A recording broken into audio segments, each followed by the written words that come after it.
Assalamualaikum warahmatullahi wabarakatuh. Apa kabar anak-anak? Semoga kalian semuanya di rumah dan orang tua dalam keadaan sehat semua. Sebelum kita belajar, jangan lupa kita berdoa dulu ya. Bismillahirrohmanirrohim. Nah, hari ini kita akan masuk di tema 2 subtema 1. Materi hari ini adalah manfaat tumbuhan bagi kehidupan manusia. Tujuan pembelajarannya adalah memahami dongeng dan menjawab pertanyaan serta unsur cerita dalam dongeng. Yuk kita belajar dulu. Sebelum kita masuk ke materi selanjutnya, kita perhatikan dulu siapa yang tahu tentang dongeng. Dongeng adalah cerita hayalan atau cerita yang tidak benar-benar terjadi. Dongeng itu diceritakan secara turun-temurun. Dongeng berisi tentang menyampaikan ajaran moral atau mendidik dan juga bersifat menghibur.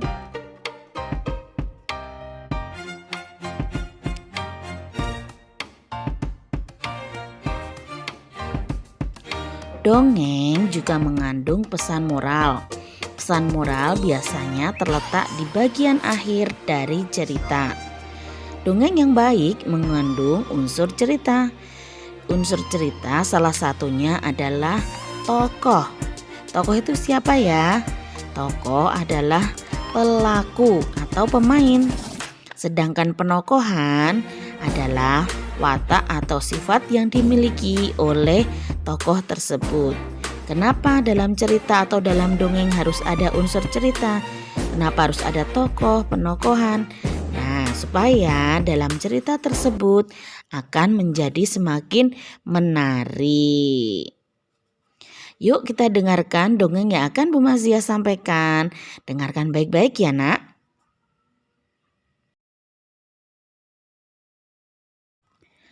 Kisah pohon tomat dan pohon mangga. Alkisah, di suatu negeri tumbuhan, tinggallah pohon tomat dan pohon mangga. Mereka bersahabat dekat sejak kecil. Setelah mereka tumbuh, pohon tomat dan pohon mangga tidak bisa bermain bersama-sama lagi. Perbedaan ukuran antara pohon tomat dan pohon mangga membuat persahabatan mereka menjadi renggang. Pohon tomat tidak bisa menerima keadaannya yang kalah tinggi dan besar dibandingkan pohon mangga. Dia merasa bahwa Tuhan tidak adil. Dia ingin tinggi dan besar seperti pohon mangga. Pada suatu hari, pohon tomat menyadari ada buah-buah kecil yang tumbuh di ujung ranting-rantingnya.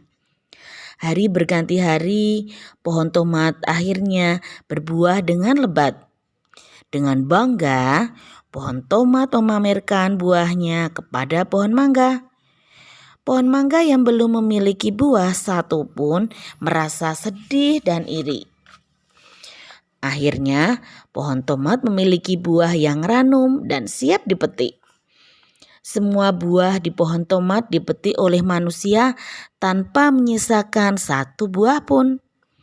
Pohon tomat merasa bangga dan senang karena dirinya telah memberikan manfaat bagi manusia.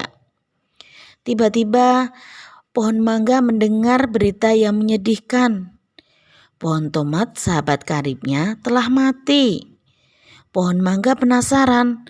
Lalu ia bertanya kepada pohon beringin, pohon tua yang bijaksana. Pohon tomat memang cepat menghasilkan buah, namun usianya hanya sampai dia berbuah. Setelah dipanen buah-buahnya, maka pohon tomat akan mati. Usianya tidak lebih dari 5 bulan, kata pohon beringin. Lalu, mengapa aku belum berbuah juga? Tanya pohon mangga. Kamu baru dapat berbuah pada usia 4 atau 5 tahun.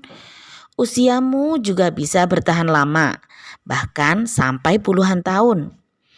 Kamu harus bisa menerima dirimu apa adanya. Pohon mangga tetaplah pohon mangga.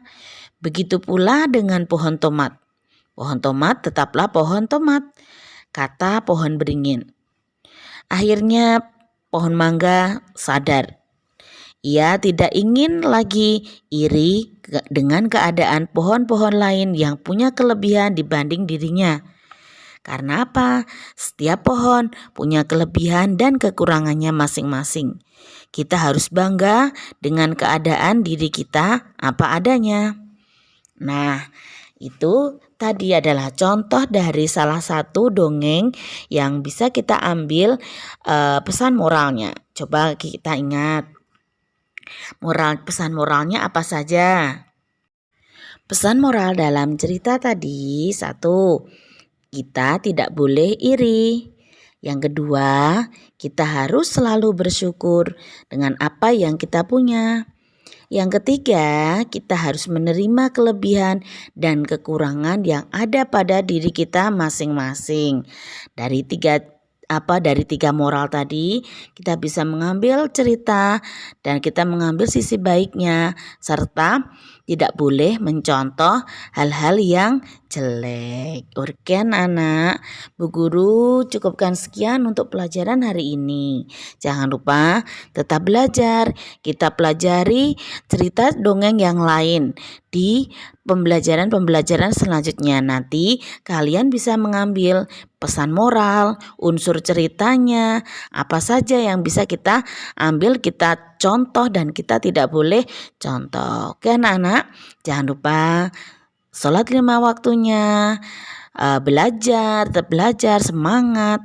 Jangan lupa dengarkan pesan orang tua kalian. Oke anak-anak, semoga kita sehat selalu, tetap semangat. Assalamualaikum warahmatullahi wabarakatuh.